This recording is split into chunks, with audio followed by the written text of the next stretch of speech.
चलो okay, good morning to all of you.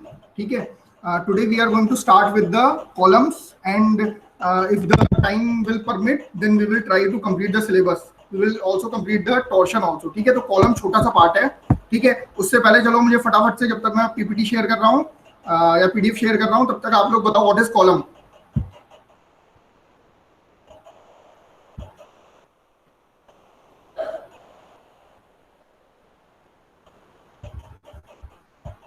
तो बताएगा व्हाट इज कॉलम.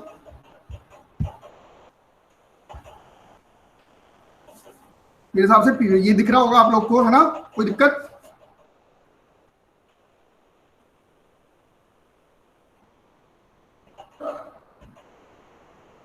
दिखा ये स्लाइड? एकदम मुझे आवाज नहीं आ रही किसी की. यस सर, दिख रहा है. दिख रहा है. चलो, कॉलम कोई डिफाइन नहीं किया अभी तक. What is column? Column is a vertical member of the. हाँ, वेरी गुड. वो पिछली बार की क्लास में वो क्या शुरू किया था, बीम की डेफिनेशन दी थी. ऐसे ही कॉलम की भी डेफिनेशन मैं बता चुका हूं. सर आपकी वॉइस ब्रेक हो रही है बहुत. मैं शुरू कर रहा हूँ. ठीक है, कॉलम डिफाइन करने से पहले मैं बता रहा हूँ स्ट्रट क्या होता है. ठीक है, याद रखना, एक एक टेक्निकल वर्ड समझते हुए चलना. कहीं पे भी अगर कोई पूछेगा व्हाट इज स्ट्रट, तो आपको क्या डेफिनेशन देनी है, थोड़ी सी राइटिंग वो है, तो मैं एक बार पढ़ दे रहा हूँ. ठीक है, और कहीं दिक्कत हो ना तो मुझे व्हाट्सएप पे चैट में या वहां बताओगे. ठीक है, वहां मैं अभी वो और कुछ नहीं देख रहा. ठीक है, now I am starting with the strut. What is strut? A structural member which is subjected to the axial compressive load. याद रखना छोटी चीज, एक्सियल कंप्रेसिव लोड. जब हमें पता है स्ट्रट या कॉलम की, जब भी हम बात करेंगे तो कॉलम हमारे दिमाग में आता है, this is the vertical member. ठीक है, वर्टिकल मेंबर पे लोड कैसे लगेगा? एक्सियली लगेगा. ये हो गई इसकी एक्सिस. ठीक है, लाइन ऑफ एक्सिस इसकी ये हो गई. तो जो भी एक्सियल, और इसको क्या करेगा? कंप्रेस करेगा. ठीक है, तो इसको दबाने की कोशिश कर रहा है, तो that is known as compressive. Clear है? ये देखो, अब यही पार्ट बीम का जब था, ठीक है, बीम में भी मैं क्या बोल रहा था, बीम में हमारा कौन सा लोड लगता था? फटाफट मुझे काशवी बताएगी. बीम में कौन सा लोड लग रहा था? किस टाइप का लोड लग रहा था? या व्हाट्सएप पे रिप्लाई करो. आवाज मुझे वैसे कम आ रही है या आप धीरे बोलते हो? बीम में किस टाइप के लोड्स की मैंने बात की थी? बीम जब डिफाइन किया था,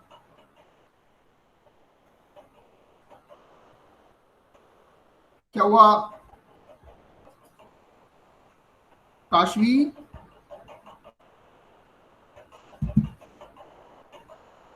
आवाज आ रही है मेरी? मोहिनी? यस सर, आ रही है. क्या हुआ? काशवी को क्या हो गया? चलो मोहिनी बताओ फटाफट. जब बीम की बात की थी तो बीम में मैं किस टाइप के लोड की बात कर रहा था?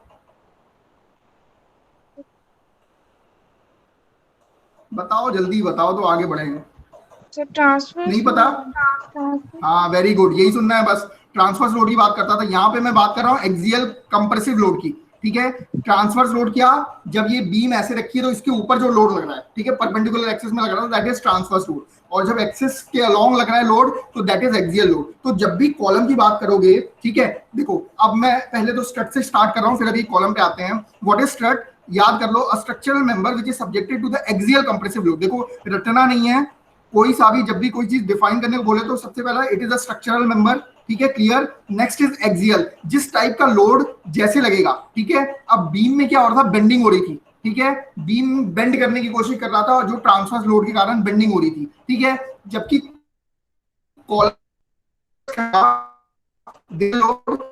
कंप्रेसिव लोड तो कंप्रेस करने को, ये अगर इस चीज को माने, यहाँ पे अगर एक्सिस के लोड लग सर आपकी वॉइस ब्रेक हो रही है. दिस इज, क्या हुआ? आपकी वॉइस ब्रेक हो रही है बहुत ज्यादा. वॉइस ब्रेक हो रही है क्या? एक मिनट रुक जाओ, नेट का कुछ देखो तुम लोग के लिए.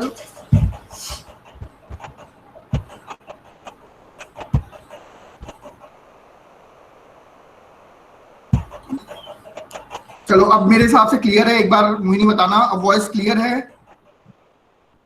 यस सर, अभी तो क्लियर.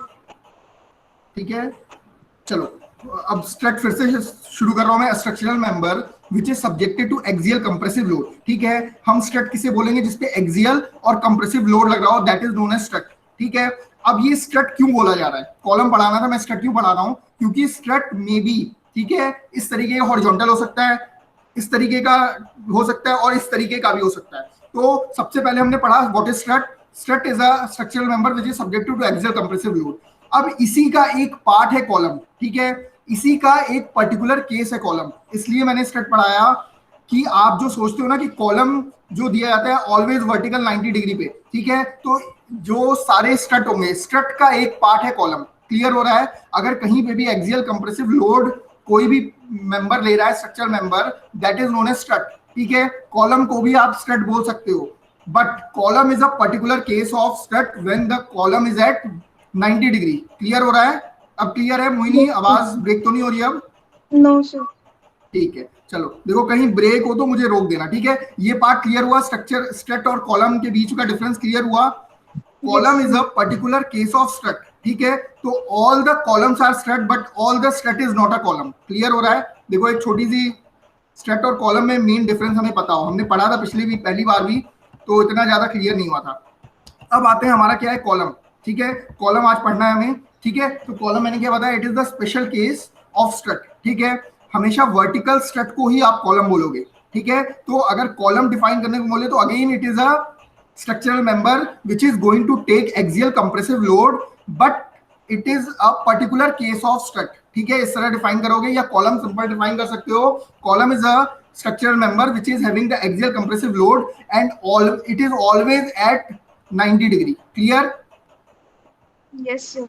ठीक है, तो ये जो अभी मैंने बताया था, every column is strut but every strut is not column. Clear हो गया ये चीज? ठीक है। अब थोड़ा सा आते हैं एक्सियल कंप्रेसिव लोड। अब देखो, अभी तो थोड़ा सा डिटेल में पढ़ाऊंगा। अब हम सबसे पहली जो बात करते हैं, हम जब कॉलम का डिजाइन करेंगे या कुछ भी चीज करेंगे तो सबसे पहली चीज हमें क्या पता होना चाहिए? फटाफट से थोड़ा सा दिमाग लगा के देखो, थोड़ा सा इंटरेक्टिव होगा ना तो मुझे ही मजा आएगा। काशी अगर बोल नहीं पा रहे हो तो आप चैट बॉक्स में या व्हाट्सएप पे रिप्लाई कर सकते हो, ठीक है काशवी? जरूरी है समझना। कौन सा लोड लग रहा है फर्स्ट? लोड देखेंगे, वेरी गुड। और क्या देखेंगे? मैं बोल रहा हूं कि अब हम कॉलम डिजाइन करना चाह रहे हैं, ठीक है। तो सबसे पहली चीज दिमाग में क्या आएगी?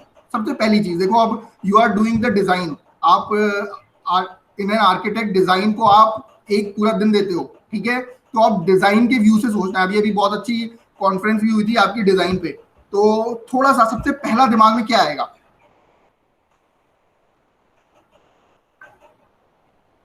काशवी बोल रहे लेंथ ऑफ द कॉलम। क्या मोहिनी? फिर से बोलो, repeat. Length of the column. Length of the column, very good. चलो ये वाली बात भी सही है।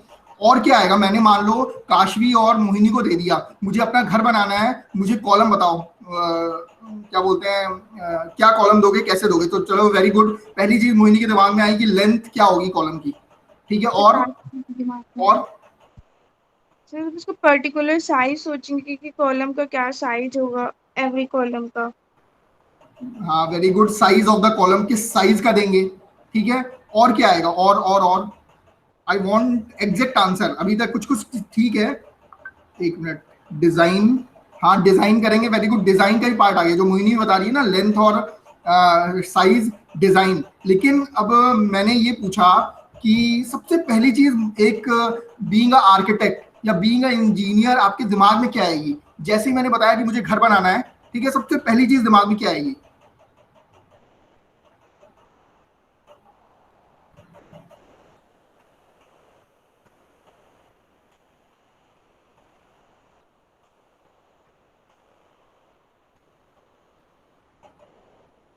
देखो जितना सोचोगे ना, मैंने बताया था इमेजिनेशन बहुत जरूरी है। अब मैं दो, requirement of the person, very good, ठीक है, रिक्वायरमेंट ऑफ द पर्सन भी हो गया। और कुछ?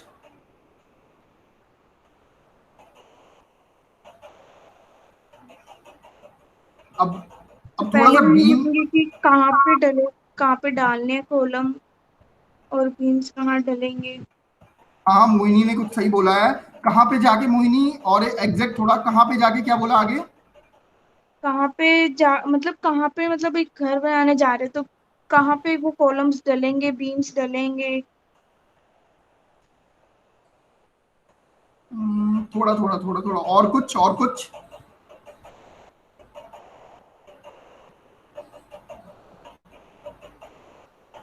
और कुछ काशवी ट्राई कर रही हो? देखो डिजाइन पढ़ने का यही फायदा होता है, डिजाइन पढ़ने से यही फायदा होता है कि भैया हमें मतलब पूरी चीजें इवॉल्व होती हैं, तब मैं स्ट्रक्चर में भी कुछ चीजें पूछ सकता हूँ। देखो स्ट्रक्चर में पहली चीज क्या देखते हो, जब भी कोई स्ट्रक्चर डिजाइन करने जाते हो सबसे पहली चीज क्या देखते हो? सबसे पहली चीज, अब तो मैं कॉलम की बात कर रहा हूँ, कोई भी चीज जब आप डिजाइन करोगे ना तो फर्स्ट योर प्रायोरिटी इज क्या? पहले तो चलो जो रिक्वायरमेंट्स ऑफ द पर्सन जो काशी ने भी बताया, ठीक है। अब इसके बाद भी क्या, सारी रिक्वायरमेंट भी फुलफिल हो गई, सब कुछ हो गया। सबसे इंपॉर्टेंट चीज देखो, मैं एज एन इंजीनियर अगर मैं देखूंगा ना तो मैं क्या देखूंगा, कोई भी चीज बनाने से पहले वी हैव टू क्लियर, बताऊं मैं या कोई कुछ और ट्राई कर रहा है? मैं ही बता देता हूँ। बता दीजिए आप। चलो एरिया भी सही है, कुछ कुछ चीजें हैं। एक मिनट सुनना, एक मिनट, चलो एक मिनट। आवाज मुझे लग रहा है गूंज रही है क्या? आवाज क्लियर है ना, मतलब ऐसा तो नहीं आवाज नहीं आ रही हो? नो सर, क्लियर है। क्लियर है, हाँ चलो। चलो अब मैं बताता हूँ, कोई भी चीज अगर मुझे देखनी हो ना तो देखो मैं स्टेबिलिटी के पर्पज से मैं देखूंगा, तो मैं सबसे पहली चीज देखूंगा कि ये चीज फेल कहाँ पे होगी। तो सबसे पहली चीज जो जाननी है ना, what should be the failure, जो भी आप बनाने जा रहे हो उसका फेलियर क्या होगा। क्यों फेलियर देख रहे हैं? देखो अब आप बोलोगे कि सर पहले से अगर हम माइंड में ले लेंगे फेलियर क्या होगा, आपको क्या करना पड़ेगा ना, उस फेलियर के लिए ही डिजाइन करना पड़ेगा। क्लियर हो रहा है मैं क्या बोल रहा हूँ? Yes sir. देखो छोटा सा पॉइंट है लेकिन बहुत इंपॉर्टेंट है कि किसी भी चीज को डिजाइन करने से पहले ना what should be the failure of that, ठीक है। क्या क्या फेलियर हो सकते हैं जो भी हमने बनाया, जैसे कि अभी जो मोहिनी ने बताया था, साइज डिसाइड कर लिया, आपका जो लोड आ रहा है उसके हिसाब से सब कुछ डिसाइड कर लिया आपने कि this will be the size, this will be the length, लेकिन आपको ये तो पता होना चाहिए ना कॉलम कैसे कैसे फेल करेगा, ठीक है। अगर आपको यही नहीं पता है कॉलम कहाँ कहाँ पे कैसे कैसे फेल करेगा तो आप सेफ्टी प्रोवाइड नहीं करवा पाओगे, ठीक है। तो सबसे पहले आपको पता होना चाहिए कि कॉलम कहाँ कहाँ फेल करता है, ठीक है। तो वो that will depend on the load, कितना लोड आपने दिया है। तो सबसे पहले मैं वही फेलियर बता रहा हूँ, जब आपके इस तरीके का मतलब इस तरीके का लोड पड़ रहा है, कैसा लोड पड़ रहा है, मान लो ये कॉलम है, इस पे एक्सिस के अलोंग लोड पड़ेगा, तो इस कॉलम का क्या हो सकता है? पहली चीज क्या हो सकती है? क्रशिंग हो सकती है। समझ में आ रहा है? क्रशिंग, ऊपर से दबाओगे तो that the column will crushed. देखो ये चीज क्लियर हुई। सबसे पहली चीज हमें ये पता होना चाहिए कि फेलियर कहाँ कहाँ पे है। जैसा कि बीम में भी हमने देखा था कि पहले उसके फेलियर के लिए तो डिजाइन करेंगे, अभी बीम का डिजाइन नहीं किया, लेकिन फिर भी जब आप डिजाइन करोगे ना तो मैक्सिमम बेंडिंग मोमेंट निकालोगे, जो कि हम लोग एसएफडी पीएमडी में बना चुके हैं। मैक्सिमम बेंडिंग मोमेंट कहाँ पे आ रहा है, ठीक है। अगर सेंटर में मैक्सिमम बेंडिंग मोमेंट आ रहा है तो वहां उस पर्टिकुलर बेंडिंग मोमेंट के लिए हम पूरे बीम को डिजाइन करते हैं। क्लियर हो रहा है? तो हमने पहली चीज क्या देखी, failure, what should be the failure in the beam and the column, ठीक है। या स्ट्रक्चर मेंबर में जो भी आप डिजाइन करोगे वहां के क्या क्या फेलियर हो सकते हैं, उस फेलियर के ही लिए आप सेफ्टी लेके आप अपना डिजाइन कर दोगे तो the stability of the structure will be more. Clear हो रहा है? यहाँ किसी को डाउट है तो पूछो अभी, ठीक है, क्योंकि आगे भी ये काम आएगा, ठीक है। उसके बाद सारी चीजें हम देखेंगे कि क्या क्या चीज है, कैसे हम प्रोवाइड कर सकते हैं, कैसे नहीं प्रोवाइड कर सकते हैं, एरिया उतना अवेलेबल है नहीं है, इसका साइज होगा, ये होगा वो होगा, लेकिन फेलियर हमें पहले पता हो, ठीक है। तो कॉलम में मैंने बताया दो फेलियर। पहला फेलियर अभी बता दिया, क्रशिंग। ऊपर से जब एक्सिस के अलोंग लोड पड़ेगा तो इसको क्या करेगा, क्रश करने की कोशिश करेगा। आप कोई भी चीज वुड ले लो या कोई ऐसी चीज ले लो जो टूट सकती हो, ऊपर से लोड लगाओ, ठीक है, तो एक पर्टिकुलर लेवल तक लोड लेगा, उसके बाद वो क्या हो जाएगा, क्रश हो जाएगा। क्लियर? अब ये होता है, this is the case of short column, ठीक है। शॉर्ट कॉलम मतलब क्या मतलब है, अब देखो आगे बताऊंगा, short column long column classification बाद में बताऊंगा, लेकिन अभी समझ लो कि शॉर्ट कॉलम है तो ये क्रश हो गया। लेकिन आप ये इमेजिन करो बहुत लंबे लंबे कॉलम है, ठीक है। लॉन्ग कॉलम्स में क्या होता है, जब आप लोड लगाओगे ना तो ये क्रश होने के बजाय क्या होगा, यहां से बेंड हो जाएगा। जैसे कि आपको मैं दिखाता हूँ, एक मिनट, ये पेपर ले लो, ठीक है, एक पेपर लिया हमने, यहां से लोड लगा, यहां से लोड लगा, तो ये क्या होगा, ये इस तरीके का कुछ शेप आ जाएगा। दिस इज नोन एज, इसको क्या बोलते हैं, बकलिंग। क्लियर हुआ? दो तरीके के फेलियर बताया, क्रशिंग एंड बकलिंग। यहाँ पे किसी को डाउट है तो बताओ। बकल करने का मतलब जब आप देखो ये तो सॉलिड है, ये कुछ नहीं हो रहा, लेकिन जब आप दोनों तरफ से लोड लगाओगे ना तो बहुत लंबी चीज क्या होगी, बकल हो जाएगी, ठीक है। जैसे ये बॉटल है, बॉटल को भी आप बहुत जोर से दबाओगे ना तो यहां से ये बकल होने की कोशिश करेगा। क्लियर? तो this is two types of failure, crushing and buckling. Crushing किसमें होगा, शॉर्ट कॉलम में होगा, बकलिंग किसमें होगा, लॉन्ग कॉलम में होगा। बकलिंग शॉर्ट कॉलम और लॉन्ग कॉलम मैं बताऊंगा और भी केसेस, लेकिन फेलियर भी क्लियर हुए। सबसे पहले कोई भी चीज आप पढ़ोगे तो उसके फेलियर का डिस्कशन करोगे। ये मैं देखो अभी बता दे रहा हूं, आगे कोई भी स्ट्रक्चर के मेंबर होंगे ना तो सबसे पहली चीज you should know about the failure. देखो आपको मैं बताता हूँ फेलियर क्यों हम पढ़ते हैं ना जिंदगी में। देखो आपने भी when you have taken the field architecture तो आपने इसके मेरिट्स और डीमेरिट्स दोनों देखे होंगे, ठीक है। आपने मेरिट से ज्यादा डीमेरिट देखे होंगे कि अगर हमने 5 साल का कोर्स कर लिया और हमारी अच्छी मतलब पकड़ नहीं बन पाई, जैसे कि किसने, काशवी ने क्वेश्चन पूछा था ना कि मतलब बहुत अच्छी फर्म में जाना हो, तो पहले तो उन्होंने यही डिफाइन कर दिया कि अच्छी फर्म क्या होती है। तो दिस इज व्हाट कि आपको पहले से डिसाइड करना है कि जो भी आप चीज लेने जा रहे हो उसका फेलियर क्या क्या हो सकता है। अगर आपने फेलियर पार्ट में, मतलब देखो फेलियर कैसे होगा, अगर आपकी अच्छी नॉलेज नहीं है तो आप कोई क्लाइंट आपके पास नहीं आएगा, ठीक है। या आपने मतलब अपनी पढ़ाई अच्छे से नहीं की, आपको स्ट्रक्चर का नॉलेज नहीं है, आपको डिजाइन का कंसेप्ट नहीं है, तो फिर आपके पास कोई क्लाइंट क्यों आएगा, ठीक है। तो ये होता है, दिस इज व्हाट अबाउट कि सबसे पहले आप ये देखते हो कि इसके फेलियर कैसे कैसे हो सकते हैं। अगर आपको पता चल गया कि मुझे अगर नॉलेज नहीं होगी तो मैं काम नहीं कर पाऊंगी, तो आप नॉलेज में ही वर्क करना शुरू करोगे, तो आपने क्या किया, उसके फेलियर को रिमूव कर दिया। क्लियर? चलो yes sir. Coming to the next. अब आते हैं हमारा, देखो क्रशिंग। अब क्रशिंग फेलियर के बारे में थोड़ा सा देख लेते हैं। क्रशिंग फेलियर की क्योंकि वैल्यू निकालनी है हमें, ठीक है। तो क्रशिंग फेलियर भी पहले क्रशिंग स्ट्रेस आएगा। आपको पता है stress is force divided by area, ठीक है। तो crushing stress will be sigma C equal to P C, that is load. Crushing load कितना है, ये जो लोड बढ़ रहा है ना, इस पे crushing load divided by the total area, ठीक है। तो when a column is subjected to the compressive load, then the stress is developed in the is the जो भी स्ट्रेस डेवलप होगा that is known as crushing stress. Clear हो रहा है? अब मैंने आपको बहुत सारे स्ट्रेस बताए थे, क्रशिंग स्ट्रेस नहीं बताया था। जब क्रशिंग लोड लगेगा तो उसके कारण जो भी हमारे स्ट्रक्चर पे आएगा that is crushing stress. Clear? उस क्रशिंग स्ट्रेस के कारण जो लोड बाई एरिया हुआ दैट इज क्रशिंग स्ट्रेस, ठीक है। तो इसमें ज्यादा दिमाग नहीं लगाना है, स्ट्रेस आपको पता है फोर्स पर यूनिट एरिया, ठीक है। Next is load corresponding to crushing is crushing load, ठीक है। अब क्रशिंग कहां पे आएगी, ठीक है। व्हेन अ कॉलम, जब भी शॉर्ट कॉलम की बात होगी तो हमारी क्रशिंग होगी, ठीक है। When a column is long it buckles, ठीक है। क्या होगा, अभी मैंने बता दिया, जब लॉन्ग कॉलम होगा तो वो बकल करेगा, ना कि वो क्रश करेगा, ठीक है। On the on the application of the load, the load at which column buckle is known as buckling load। Simple सी बात है, जिस लोड पे हमारा कॉलम बकल करेगा उसी को क्या बोल दोगे, बकलिंग लोड। देखो टर्म्स है, मैं टर्म्स इसलिए समझा दे रहा हूं। उसी लोड को बोला जाता है बकलिंग लोड, उसी लोड को बोला जाता है क्रिपलिंग लोड, उसी को बोला जाता है क्रिटिकल लोड। 3 लोड मैंने नाम बताए। जब बकल होगा हमारा कॉलम, और generally it will be in long column, क्या होगा, buckling load, crippling load and critical load. Clear है यहां तक, कोई डाउट? No sir. ज्यादा तेज हो रहा है तो बता देना, ठीक है। अब फटाफट से आते हैं टाइप्स ऑफ कॉलम। 3 तरीके के कॉलम है, short column, medium column and long column. अब एल बाई डी, अभी मैं बताऊंगा, देखो इसमें आपको क्या क्या पढ़ना है।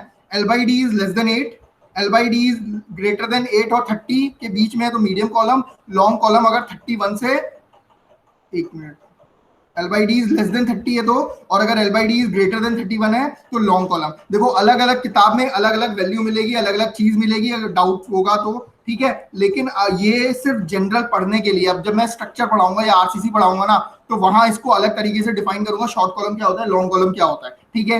लेकिन अभी के लिए एल बाई डी। अब कोई बताएगा what is L by D, फटाफट से मुझे बताओ एल बाई डी होता क्या है, एल क्या है और डी क्या है।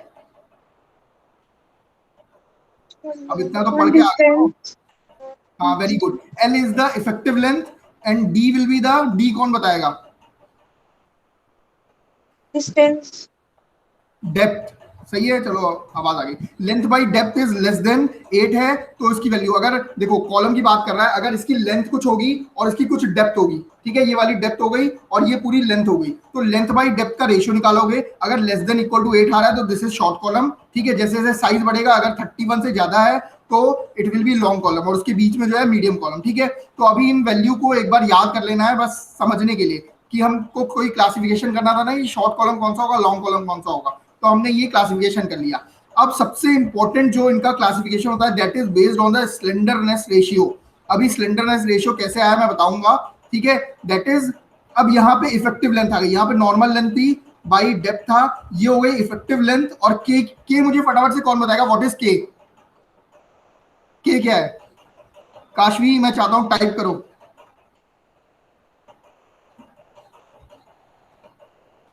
पता है कि नहीं पता है, मैं आगे बढ़ूं, कोई बता, ट्राई कर रहा है। कांस्टेंट। मोहिनी आवाज क्लियर नहीं आ रही। कांस्टेंट, किसने कांस्टेंट बोला है? के मैं बता दे रहा हूँ, चलो काशवी का भी आंसर नहीं आ रहा है या मेरा नेट नहीं चल रहा है। एक मिनट, काशवी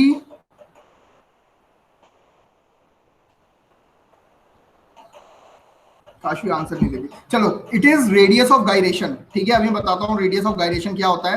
अगर आपने पिछला वाला अच्छे से पढ़ा है ना तो आपको पता लगेगा। अभी रेडियस ऑफ गायरेशन पे भी आएंगे, ठीक है, लेकिन यहाँ तक चीजें क्लियर है। अभी तक हमने टाइप्स ऑफ कॉलम देख लिए, ठीक है, कॉलम के फेलियर देखे, ठीक है, अभी और भी डिटेल में कर रहे हैं।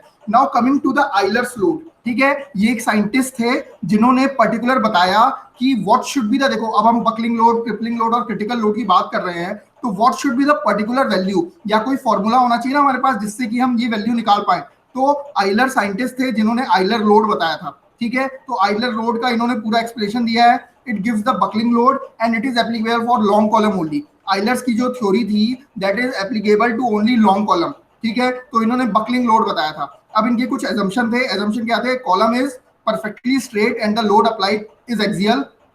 कॉलम जो होना चाहिए हमेशा स्ट्रेट होना चाहिए और the load is axial always, ठीक है। इसेंट्रिसिटी पे लोड होगा। आप देखो यहाँ पे एक्सिस के अलोंग ही लोड जब पड़ेगा ना तभी ये एप्लीकेबल होगा। अगर कुछ डिस्टेंस पे पड़ जाए तो वो इसेंट्रिसिटी आ जाएगी, तो वो नहीं एप्लीकेबल होगा। Next is column material is homogeneous isotropic and follows Hooke's law.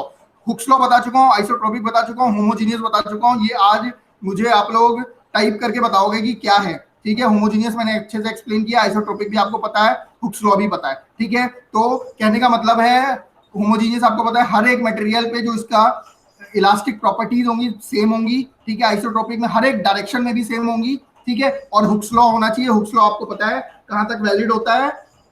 ये सारी चीजें मैं रिपीट नहीं कर रहा हूं, एक बार पढ़ लेना सारी चीजें, ठीक है। Next is cross section is uniform throughout the length.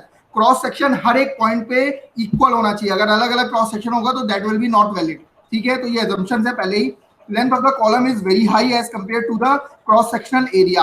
अब मैंने ये चीज क्यों बताई, length of the column is very high, L/D का रेशियो जब आप लोगे तभी वो लॉन्ग कॉलम होगा, ठीक है। तो length of the column is very high होना चाहिए। Clear, these are the assumption of the Eilers. Fifth assumption is column fails due to buckling only. सिर्फ यहाँ पे क्रशिंग की बात नहीं होगी, सिर्फ बकलिंग की बात होगी। तो this is what known as Euler's load, ठीक है। तो आइलर्स लोड की इन्होंने फॉर्मूला दे दिया, that is pi square EI upon LE square, ठीक है। डायरेक्ट फॉर्मूला याद कर लो, अभी मैं डेरिवेशन भी करवा दे रहा हूँ आपको, ठीक है। तो PE क्या रिप्रेजेंट कर रहा है? That is Euler's load. तो आइलर्स लोड का फॉर्मूला क्या दिया इन्होंने? पाई square EI upon LE square. पिछली बार EI मैंने बताया था क्या होता है, ठीक है। पाई तो कांस्टेंट है, पाई square EI divide by LE square. LE is the equivalent length, ठीक है। E हमारा क्या था? Young modulus. I is the moment of inertia. पिछली बार भी मैंने बताया था, फिर से रिपीट कर दिया, ठीक है। तो ये वैल्यू याद कर लो। Euler's load is pi square EI upon LE square. बस इतना याद रखना है, काम हो जाएगा, ठीक है। अब आता है पहला, ठीक है। अब देखो कुछ चीजें बता रहा हूं। कॉलम बहुत तरीके के हो सकते हैं, ठीक है। कॉलम, अब आपने देखा होगा कॉलम के दो एंड होते हैं, ठीक है। अब एक एंड फिक्स हो सकता है, एक एंड हिंज हो सकता है, एक एंड कुछ और हो सकता है। तो हमने 4-5 केसेस पढ़ने हैं। ये केसेस की वैल्यू याद होनी चाहिए आपको, ठीक है। अभी मैं 2 से 3 बार ये केसेस बताऊंगा और इन पे क्वेश्चन भी करवाऊंगा, ठीक है। तो इसलिए ध्यान से, ना समझ में आया तो पूछना। अब फटाफट से मोहिनी बताओ। अब मोहिनी बात कर रही है तो, या काशवी, दोनों से करो, ये दोनों जॉइंट कैसे हैं? दिस इज अ कॉलम, ये कॉलम दिख रहा है, एक कॉलम है। इन दोनों के जो एंड है वो कैसे हैं? फिक्स्ड है दोनों साइड से। अच्छा, लिखा हुआ है तो समझ में आ रहा है ना। दोनों के एंड जो है हिंज है, ठीक है। अब जब ज्यादा टाइम वेस्ट नहीं करना है। अब हिंज का मतलब क्या होता है? मुझे कौन एक्सप्लेन कर देगा हिंज का मतलब क्या है? मैंने बहुत अच्छे से पढ़ा है। What do you mean by hinge?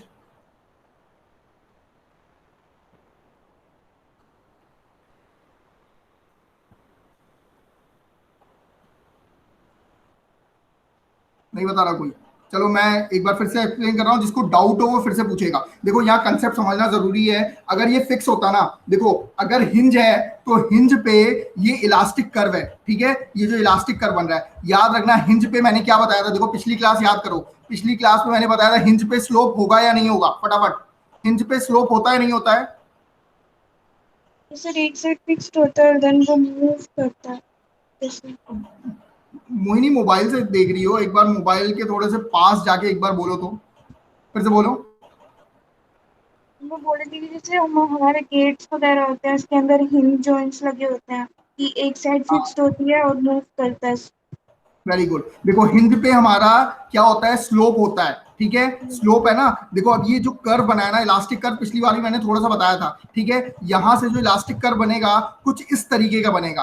अब हमें क्या देखना है ना, हमें ये देखना है जो इलास्टिक कर्व की जो लेंथ आएगी ना, that is your effective length. ये चीज समझ में आ रहा है? हमें क्या करना है, हर एक केस के लिए, कॉलम के लिए हमें इफेक्टिव लेंथ निकालनी है, क्योंकि हमारा आइलर्स लोड में इफेक्टिव लेंथ ही यूज होता है। तो याद रखना, जब भी हिंज होगा तो यहाँ पे कुछ इलास्टिक कर्व इस तरीके का बनेगा, तो that is almost equal to this line. ठीक है, यहां से लेके जो एल जा रहा है ना, ये लाइन है एल, और ये इलास्टिक कर्व की लेंथ है इफेक्टिव लेंथ। तो L effective will be equal to L in case of if the both ends are hinge. ये क्लियर है, हाँ या ना? देखो रटना नहीं है, आपको ये चीज क्लियर होनी चाहिए कि क्यों ऐसा हुआ। ठीक है, अगर बोथ एंड हिंज है तो effective length will be equal to the जो लेंथ हमारे कॉलम की है। ये चीज क्लियर है? अगर किसी को डाउट है तो मुझे अभी यहाँ पे फिर से पूछे। ये चीज कैसे हुई मैंने बताया, हम कोई भी जब भी कॉलम बनाएंगे तो कॉलम का हम इलास्टिक कर्व बनाएंगे। ठीक है, तो इलास्टिक कर्व देखो अभी आगे बताता हूं तो क्लियर होगा, एक बार मैं रिपीट कर दूंगा। ठीक है, दूसरा केस देखते हैं। अब एक एंड फिक्स है और अदर एंड इज फ्री। ये कुछ ऐसा बनेगा, इसको कैंटिलीवर बोलते थे, लेकिन कॉलम के केस में कैंटिलीवर नहीं होगा। एक एंड फिक्स है और दूसरा एंड क्या है, यहाँ पे फ्री है। तो मैंने क्या बताया था, फिक्स एंड पे स्लोप हमारे हमेशा जीरो होता है। तो इसका जो इलास्टिक कर्व बनेगा ना, वो कुछ ऐसा बनेगा। ये चीज क्लियर है? इलास्टिक कर्व सबको क्लियर हो रहा है ना? काशवी और मोहिनी देखो, ये जरूरी है ताकि आप खुद से कर पाओ, रटना नहीं है इस चीज को। तो इलास्टिक कर्व कुछ ऐसा बनेगा इन case of one end is fix other end is free. तो इलास्टिक कर्व कुछ ऐसा बना, और ये पीछे भी कुछ जाएगा, तो ये पूरा इलास्टिक कर्व कहलाएगा। तो जो एल लेंथ थी वो कितनी हो गई, एल इफेक्टिव में कितनी हो जाएगी, एल प्लस एल 2L हो जाएगी। इसमें किसी को डाउट है तो पूछे फटाफट। No sir. क्लियर? देखो अभी समझ लो, मैं अच्छे से समझा रहा हूं, अभी मैं रटवा भी दूंगा। ठीक है, अब आते हैं when the both ends are fixed. अगर दोनों एंड फिक्स है तो यहाँ पे स्लोप जीरो होगा, और बीच में कुछ ऐसा निकल जाएगा, तो ये लेंथ का कितना इफेक्टिव लेंथ हुआ, आधा हो गया। तो L effective will be L/2। Clear? Both and अगर फिक्स हैं तो L effective will be L/2। अब one end is fixed and other end is hinge. एक एंड फिक्स है, दूसरा एंड हिंज है, तो हिंज पे यहाँ स्लोप होगा, और यहां से फिक्स है, तो एल की लेंथ कम हो जाएगी, तो दैट इज L/√2। क्लियर है? किसी में भी अभी पूछना हो तो पूछो फटाफट। नो सर, क्लियर है सर। क्लियर? अब मैं रिपीट कर रहा हूं फटाफट से, अब मेरे साथ साथ बोलना है। ठीक है, when the both ends are hinge, तो L effective will be L. Clear? When one end is fixed other end is free, L effective is 2L। Clear? When both ends are fixed, L effective is L/2, and one end is fixed and other end is hinge, then L/√2। Clear? L effective is L/√2। यहां किसी को doubt है तो पूछे, एक बार मैं फिर दिखा दे रहा हूं। ठीक है, मेरे साथ साथ रखते जाओ या याद कर लो। अगर हिंज एंड बोथ एंड पे तो L effective will be L। याद बता दे रहा हूं क्योंकि मैं इस पे क्वेश्चन है आगे, फिर मत बोलना कि सर आपने बताया नहीं था। One end is fixed and other end is free, L effective will be 2L। Clear? When both ends are fixed, L effective will be L/2। If one end is fixed, other end is hinge, L/√2। Clear? Yes sir. चलो, ये था equivalent length कैसे निकालते हैं। ये जो ऊपर बता दिया ना, equivalent length of a given column with a given end the condition is the length of the equivalent column of the same material and the cross section area with hinge end having the value of crippling same as column. ये ज्यादा नहीं, मैंने equivalent length की definition लिखवा दी है। ठीक है, इसको एक बार बस कर लेना। बस ये फॉर्मूला याद होना चाहिए, आइलर्स लोड का π² EI/L इफेक्टिव का स्क्वायर होगा। यहाँ पे L से कंफ्यूज मत हो जाना। Now coming to the question. यार आंसर दिया हुआ है क्या? चलो कोई बात नहीं।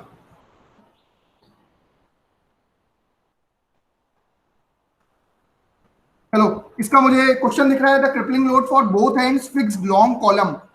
क्या है, बोथ एंड फिक्स हैं, इसके लिए मुझे क्रिपलिंग लोड की वैल्यू बताओ फटाफट। कौन बताएगा? देखें, L/2।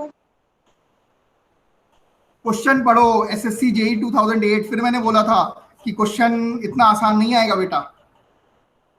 L/2 is right. Crippling load क्या होता है? क्वेश्चन क्या पूछा है? बोलो sir sir option crippling load क्या होता है? ऑप्शन छुपा रखा है। सर क्रिपलिंग लोड क्या होता है? क्या क्या क्या फिर से? Crippling load. हाँ, crippling load. What is crippling load? अब देखो, जो क्लास में है ना, जिसने जो आंख नाक कान खोल के क्लास सुन रहा है, उसको कोई दिक्कत नहीं आएगी। देखो, मेरे को बताना हो तो बता देना कि सर अब आप बताओ। ठीक है, जल्दी जल्दी फटाफट, कौन ट्राई कर रहा है? काशवी ट्राई कर रही हो, नहीं कर रही? जैसे ही ऑप्शन दिखाऊंगा ना सब आंसर बता दोगे, अब इसीलिए मैंने ऑप्शन छुपा रखा है।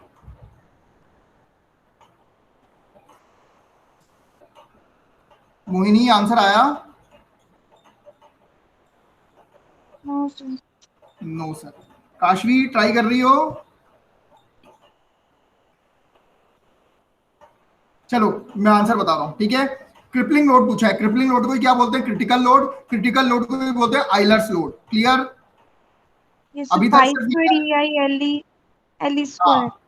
हाँ, तो आइलर्स लोड का फॉर्मूला क्या है? P is equal to pi square E I upon L effective का स्क्वायर। अब एल इफेक्टिव की वैल्यू पुट करनी है। एल इफेक्टिव कितना होगा? अब वैल्यू पुट करके मुझे आंसर बताओ फटाफट। अब तो मैंने सब बता दिया, अब भी आंसर बता दो, देखें जरा कौन बता रहा है। सर आवाज का दिक्कत है। मेरे क्या बोलते हैं, मोबाइल से जो क्लास ले रहा है उसको चैट करने में दिक्कत हो रही होगी। एक मिनट, मेरे को आंसर इसमें लिख के बताओ ना। 4 pi square E I very good, upon very L good, square. मैं समझ आ गया Mohini, very good. 4 pi square E I upon L L square. Effective का स्क्वायर, ठीक है, एल का square. This is what the answer, 4 pi square E I upon L square. Clear?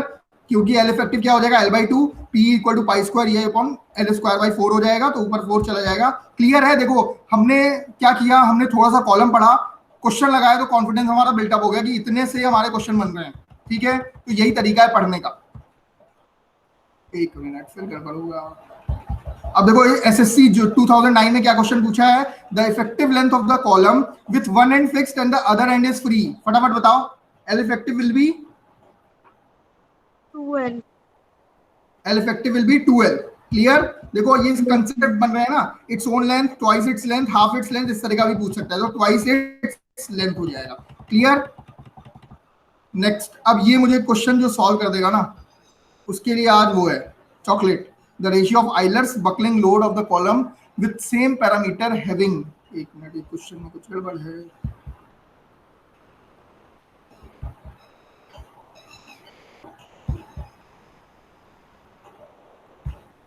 क्या करना है इसमें? रेशियो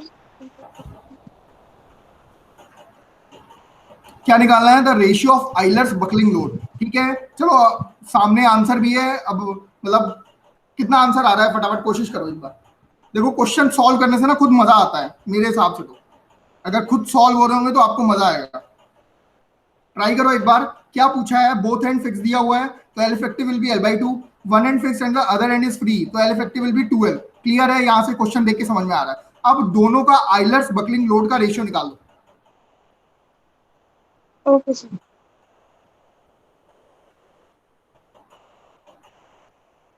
कितना मोहिनी? सर एक सेकंड। काशवी को क्या हो गया? काशवी को, काशवी कहाँ है? काशवी आ रहा है समझ में? देखो आ रहा है तो ठीक है, मतलब आना चाहिए।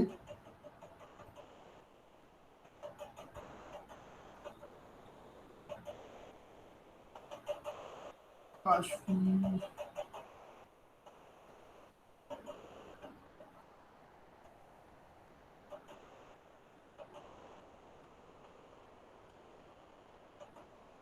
मोहिनी आंसर नहीं आया अभी तक। सर एक सेकंड लग रहा है। हाँ अब आवाज क्लियर आ रही है। अब ट्राई कर रहे हो? मैं बताऊं? सर 16। Very good. वो कहाँ है? काशवी कहाँ है? देख लो काशवी, मैथमेटिक्स का फायदा। Very good, very good. चलो काशवी, वो सॉरी मोहिनी। देखो सिंपल सा कुछ नहीं करना था, पी हमने निकाला पाई स्क्वायर ये अपॉन एल इफेक्टिव का स्क्वायर। ये काशवी है कि नहीं है?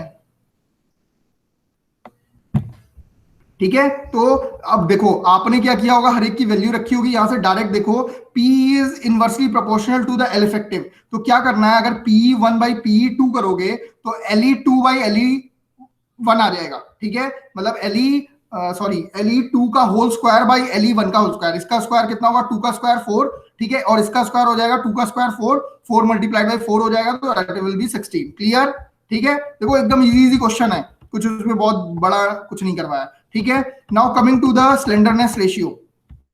यार एक बार काशवी मैसेज तो कर दो कि क्लियर हो रहा है, नहीं तो पता चला हो ही ना। काशवी क्लियर हो रहा है? हो, काशवी है कि नहीं है? तो नेटवर्क इशू है, वो कह रही है कि आपकी वॉइस क्लियर नहीं आ रही। अच्छा, मतलब अच्छा मेरी तरफ से था कि मतलब मेरी तरफ से तो आपको तो आ उनकी रही है। तरफ से है, आपकी तरफ से।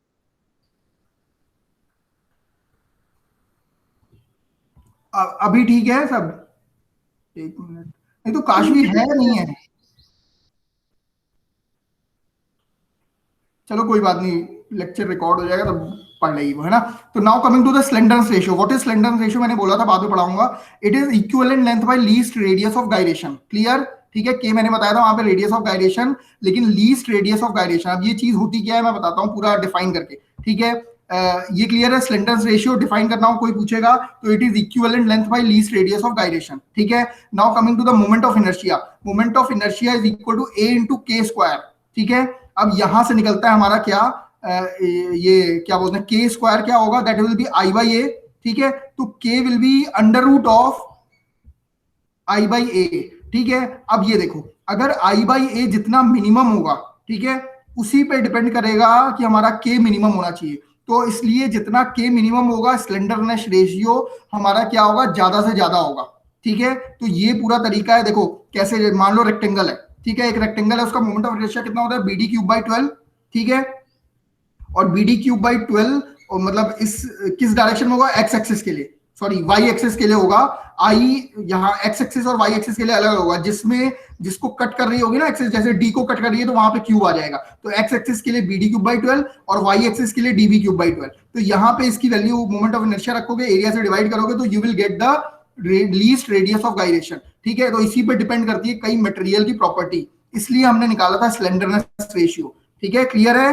स्लेंडरनेस रेशियो ये भी एक टर्म है जिसके आधार पे हम डिफाइन करते हैं, मतलब कॉलम को क्लासिफाई करते हैं, ठीक है। अब देखो यहाँ पे इस फॉर्मूले में हम क्या कर सकते हैं ना, पाई square E I upon L effective का स्क्वायर था, आई की वैल्यू अगर ए के स्क्वायर है तो आई की वैल्यू आप डायरेक्ट रख दो ए मल्टीप्लाइड बाई के स्क्वायर, तो ये के नीचे चला जाएगा, तो इसका एक और फॉर्मूला है that is pi square E A upon L effective by के का होल स्क्वायर।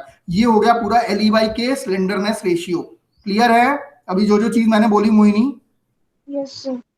सब ऊपर से जा रहा है, मुझे समझ में आ रहा है, ठीक है। नहीं यहाँ सर, पे आप क्लियर है। स्लेंडरनेस रेशियो लिख सकते हो, देखो बस फॉर्मूले में चेंज किया है, आई इक्वल टू ए के स्क्वायर होता है, तो आई की जगह ए के स्क्वायर रखोगे और के को नीचे लाओगे तो ये डिनोमिनेटर के भी डिवाइड में चला जाएगा, तो एल ई बाई के हो जाएगा, तो इसकी जगह हम स्लेंडरनेस रेशियो का भी स्क्वायर लिख सकते हैं, ठीक है। तो यही फॉर्मूले में कुछ चेंज करेगा और कुछ नहीं करेगा, तो आपको थोड़ा सा ध्यान रखना होगा।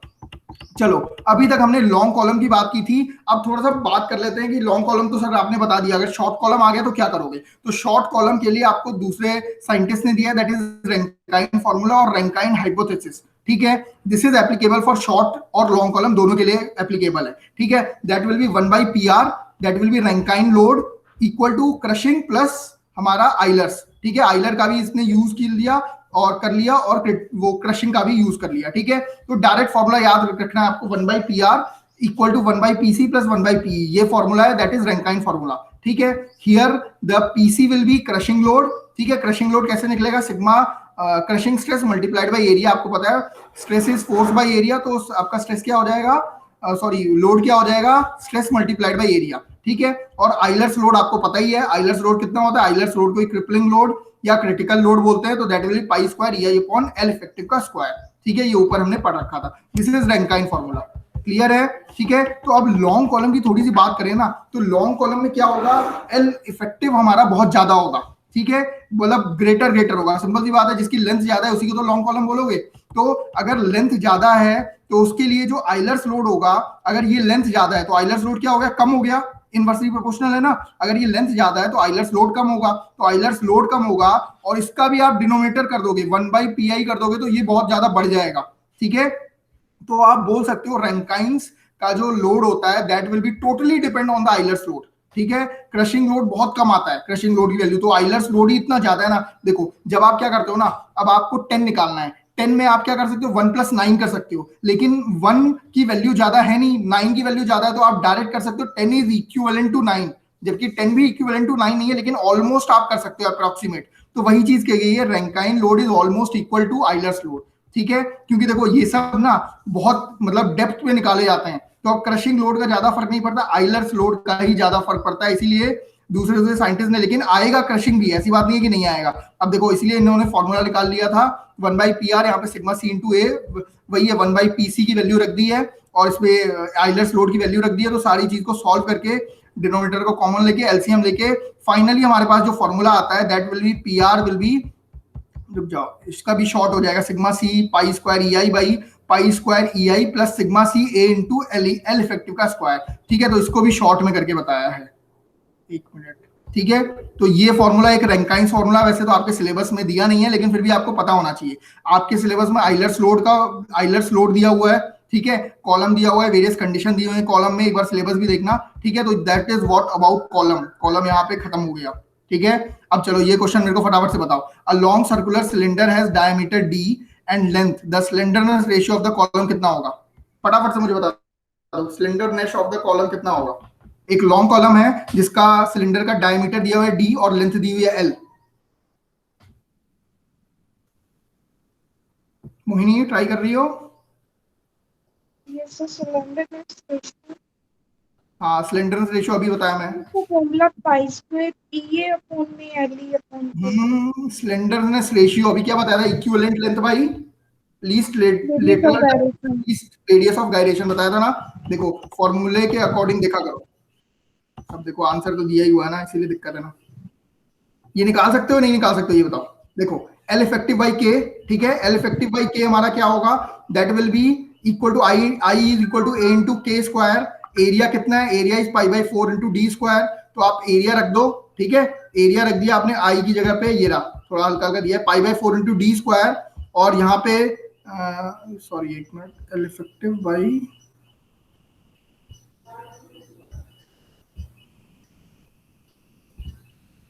हाँ यहाँ से आई है ना, pi by, sorry pi by 4 नहीं होगा, ये कितना है, हाँ pi by 4 into D square है।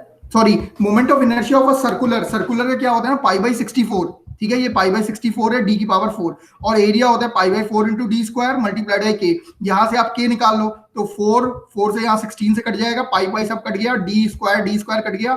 ठीक है, एक हमारा क्या बच गया? D बच गया, सॉरी D स्क्वायर बाई 4 बचा, और D बच गया, K की वैल्यू आ गई कि हमारी कितनी? D by 4। आपको क्या करना है? K की जगह D बाई 4 रख देना है, तो D बाई 4 आ जाएगा 4 L बाई D। क्लियर हुआ? समझ में आया? जैसे उसे वो सर्कुलर वाला लिखा है। हाँ, सर्कुलर का देखो, इसीलिए मोमेंट ऑफ इनर्शिया याद रखना है। ठीक है, देखो छोटे छोटे क्वेश्चन है, बहुत बेसिक बेसिक क्वेश्चन। ठीक है, यहाँ पे कॉलम खत्म हो गया पूरा आपका, जितना आपके सिलेबस में दिया हुआ है। Now can we start with the torsion? Start करूं मैं या नेक्स्ट क्लास? तो नेक्स्ट क्लास।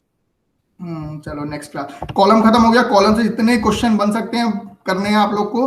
ठीक है, एक बार कोई चीज रिपीट करनी हो तो फटाफट से बोलो, मोहिनी कोई चीज रिपीट कर दूं मैं, या एक बार पढ़ने के बाद? तो सिर्फ एक बार पढ़ लेते, वैसे समझ आ गया, ज्यादा कुछ नहीं था। हाँ देख, एक बार सिलेबस देखो, सिलेबस रिपीट कर दे रहा हूँ मैं, है ना। सिलेबस आपके मैंने ग्रुप पे इसीलिए डाला हुआ है। सिलेबस में व्हाट इज कॉलम? ठीक है, कॉलम है, कॉलम के बाद कंडीशंस थी, जो कंडीशन होने पड़ी, फिक्स क्या होगा, है ना, फिक्स के बोथ एंड फिक्स है। तो देखो डेफिनेशन एंड कंडीशन, पहला जो डेफिनेशन दिया हुआ है, नेक्स्ट इज एंड कंडीशन। अब एंड कंडीशन में क्या क्या चीजें होंगी, क्या क्या बता दिया मैंने? When both end are hinge, क्या होगा? That is effective length equal to L। ठीक है, देखो अभी रिपीट करवा दे रहा हूँ। If the both ends are fixed, तो क्या होगा? फटाफट से बताओ, बोथ एंड फिक्स है तो क्या होगा? L effective will be L/2। Very good, both ends are fixed तो L/2। ठीक है, one end is fixed, other end is हमारा हिंज है, तो दैट इज L/√2, और वन एंड इज फ्री और other end is fixed, then 2L। Clear? तो ये थे end condition. Next is Euler's theory of long column, बता दिया, आइलर्स थ्योरी बता दी पूरी। ठीक है, next is effective length of the column, effective length यही है, इफेक्टिव लेंथ कैसे निकालते हैं। Next is empirical formula for the column, empirical formula is Rankine formula. ठीक है, फॉर्मूला पता होना चाहिए। Next is buckling and critical load, slenderness ratio, यही है आपका टॉपिक कॉलम का। कॉलम खत्म हो गया। क्लियर? सिलेबस उठा के एक बार देख भी लेना। ठीक है, this is what about complete. ठीक है, कोई डाउट हो मोहिनी फटाफट पूछो। No sir.